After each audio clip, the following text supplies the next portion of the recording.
ठरलं तर मग या मालिकेच्या येणाऱ्या भागामध्ये आपण पाहणार आहोत की आता सायली साताऱ्याला गेलेली आहे आणि सातारा गेल्यानंतर तिला तिचा भूतकाळ पाठलाग सोडणार नाही आहे आणि एक बाबू मिळणार आहे जो तो मेला नाही आहे आणि तो हॉस्पिटलमध्ये ॲडमिट आहे आणि इथे सायलीचा भूतकाळ तिला सोडणार नाही कारण की जो बाबू रविराजांना जो भेटला नाही तो सायलीला का भेटला आणि त्यांनी सायलीला सगळ्यात भूतकाळ सांगितलेला आहे आणि आपणच कसे खरे तन्वी आहे हे सगळं त्यांनी तिला आठवून दिले आणि ते कसे ते या भागात पाहूया. सायली साताऱ्याला जायची तयारी करत असते आणि तेव्हा तिला सगळे मदत करतात. जेव्हा मदत करत असतात त्या टायमाला तिचं गाठोडं असतं ते सायली विचार करते हे गाठोडे जर आपण नाही नेलं तर इथे प्रिया ते टाइमपास करू शकते. त्यामुळे ती विचार करते की त्या टायमाला ती बबलीचा गाठोडे सोडून ती स्वतःचा गाठोडे करते तेव्हा तिला त्या वस्तू पाहून तिला चक्कर यायला लागते कारण की त्यामध्ये वाढदिवसा गोष्टी ज्या आपण भेटी ठेवलेल्या असतात त्या असतात त्यामुळे त्या पाहून तिला चक्कर यायला लागते आणि तिला जुन्या आठवणी आठवायला लागतात. हे पाहून अस्मिता बोलते की मम्मी हिचं काय करायचं. तो इथे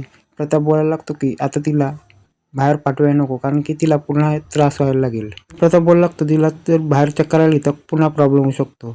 कल्पना बोलते तिला चक्कर येते म्हणजे हे वारंवार येते म्हणजे चांगलं नाही कारण की ती जेव्हा तन्वीच्या ज्या गोष्टी वस्तू पाहते तेव्हा तिला वारंवार चक्कर येते. प्रताप बोलायला लागतं ह्या गोष्टी पाहून तन्वीला त्रास होऊ शकतो पण ह्या गोष्टी पाहून साईला कसा त्रास होतो या सगळ्याचा आपल्याला शोध घ्यायला लागतो आणि तेव्हा इथे कल्पना बोलायला लागते आपण डॉक्टरशी डॉक्टरला भेटूया आणि सगळ्या गोष्टी सांगूया. ती जेव्हा अर्जुन तयारी करत असतो तेव्हा इथे विमल येते आणि बोलायला लागते की अर्जुन दादा लवकर चला कारण की तिथे सायलीवरीला चक्कर आली आहे. तो इथे अर्जुन धावत पडत तिच्या इथे येतो. तो अर्जुनला सायलीला पण बोलतो काय झालेलं. तो इथे कल्पना बोलते ही सगळ्या वस्तू काढून जेव्हा ठेवते त्या टाइमला तिला चक्कर आली आणि ह्या वस्तू सगळ्या जुन्या वस्तू पाहून तिला चक्कर येते म्हणजे काहीतरी वेगळंच आहे. आणि इथे कल्पना बोलायला लागते हे सगळं काय होतं ते इथे अर्जुन बोलायला लागतो मी पण विचार केला काय हिला जेव्हा जुन्या गोष्टी पाहते तेव्हा हिला चक्कर काय येते. अर्जुन बोलायला लागतो ती तन्वीच्या ज्या गाठोड्यातल्या वस्तू पाहते तेव्हा तिला चक्कर येते. जेव्हा ती स्वतःची वस्तू सायली पाहते तेव्हा तिला चक्कर येत नाही. त्यानंतर ते सायली शुद्ध होऊन ते परत एकदा नॉर्मल होते आणि उठते. इथे अर्जुन सायलीला सांगतो आपण डॉक्टरकडे जाऊया. ते इथे सायली बोलायला लागते की नको मी बॅकपॅक केले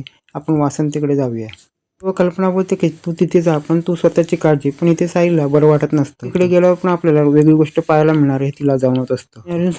अर्जुन सायलीला सांगतो की तू काळजी करू नको मी तुझी बॅग भरतो. ते अर्जुन घाईने ते गाठोडे भरतो पण तो तन्वीचे गाठोडे तिच्या बॅगेत भरतो.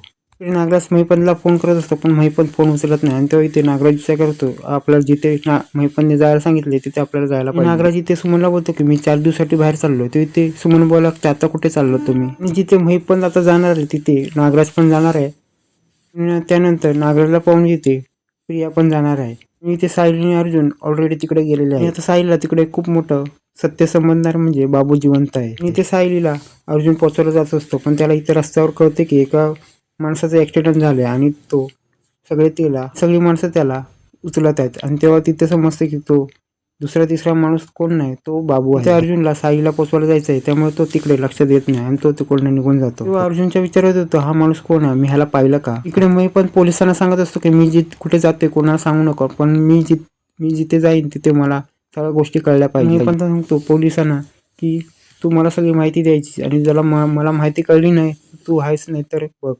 तर इथे पोलीस बोलतो की तुम्ही घाबरू नको मी तुम्हाला माहिती देतो तुम्ही मला पैसे द्या. इकडे मी पण निघाला आणि इथे अर्जुन सायली पण निघाले असतात. इथे साईला गाडीत त्रासच होत असतो. इथे अर्जुन बाहेर जो ऍक्सिडेंट झालाय तिथेच तो पाहत असतो. अर्जुन विचार करतो की कोण आहे तो आपण त्याला पाहिल्यासारखं वाटतं. तो इथे सायली विचारतो काय झालं. अर्जुन बोलतो काय नाही पण बाहेर काहीतरी अपघात झालाय कोणाचा तो माणूस मला पाहिल्यासारखा वाटतो. तो इथे सायली बोलतो कोण आहे तो माणूस. इथे अर्जुन बोलतो प्रत्यक्षात मी त्याला पाहिलं नाही पण त्याला कुठेतरी पाहिल्यासारखं वाटतं. आणि ते मरणाच्या दारावर असल्यामुळे सायलीने त्याला पाहिलं असतं पण अर्जुन त्याला पाहिलं नसतं. सायली बोलायला लागते कोण आहे तो तुम्ही त्याला पाहिलं का. आणि सायली तिकडे पाहत असते. सायली त्याला पाहत असते पण तिला लोकांची भीड दिसते तो बाबू काय तिला दिसत नाही. पण इथे पोहोचलाय तिथे सायलीने अर्जुन पोहोचणार असतात आणि इथे सायली तिथे पोहोचल्यानंतर पण तिचा ऍक्सिडेंटचा जो पाहिला असतो तो तिच्या डोक्यातनं जात नाही. पण तिची मनस्थिती चांगली असते कारण तिला आठवत असते की आपल्या बरोबर काहीतरी वेगळंच होणार आहे. फायनली अर्जुन सायली पोहोचले रुद्राच्या लग्नाच्या ठिकाणी. पण इथे सायली अर्जुन पोहोचल्यानंतर तिथे महिपत आपला वेशभूषा बदलून एका गुंडाच्या घरी राहिलेला अर्जुन त्या ठिकाणी जात असतो. त्याला समजतं की तो वेशभूषा बदलून तोच महिपंत आहे. तो महिपंत विचार करतो की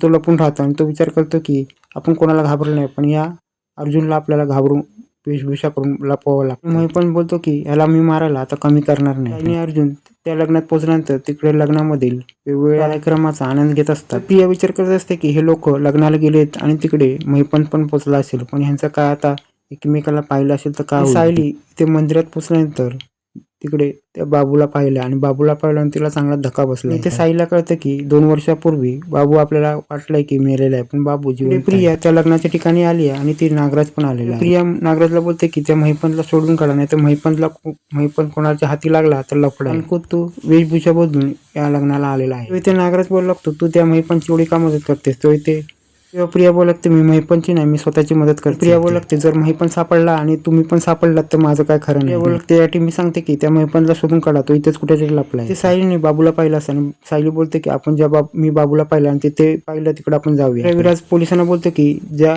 रविराजांच्या गाडीचा अपघात करून आणला तो बाबू आम्हाला सापडलेला आहे. रविराज पोलिसांना बोलतो, तुम्ही तुमचा फौजफाटा इथे घेऊन ज्या ठिकाणी आता बाबू दिसलाय तिथे आता अर्जुन गस्त घालून बसलाय आणि त्याला विचार येतो की आता बाबू बाहेर येईल. ज्या टायमाला अर्जुन दबा धरून बसला त्या टायमाला त्याला बाबू दिसलाय. अर्जुन विचार करतो की आपण ह्याला अपघाताच्या ठिकाणी पाहिलं होतं आणि तो माणूस कोण आहे आणि हा माणूस कोण आहे मला काय समजत नाही. बोलवते आपण त्यालाच काल पाहिलं होतं आणि ते पोलिसांना बोलवा आणि सांगा की हाच माणूस तो मेला नाही आणि आपला जीव सांभाळून आहे. त्याला महिपंतने मारण्याचा प्रयत्न केला पण तो वाचलेला आहे. तो बाबू आपला जीव वाचवत अज्ञातस्थळी येतो, पण सायली आणि अर्जुनच्या नजरेत च्या टप्प्यात तो आलेला आहे. अर्जुनने आता पोलिसांना इन्फॉर्म केले आणि आता सायली आणि अर्जुन त्या बाबूला पकडणार. अर्जुन आणि सायली त्या बाबूकडनं सगळ्या माहिती काढणार आणि खरा मालिकेचा टर्न ट्विस्ट इथेच बदलणार. बाबू नागराजचं नाव सांगणार आणि या सगळ्या प्रकरणाचा सोक्ष लागणार. आणि आता बाबू काय माहिती सांगणार, कशी माहिती सांगणार येणाऱ्या भागामध्ये आता समजणार.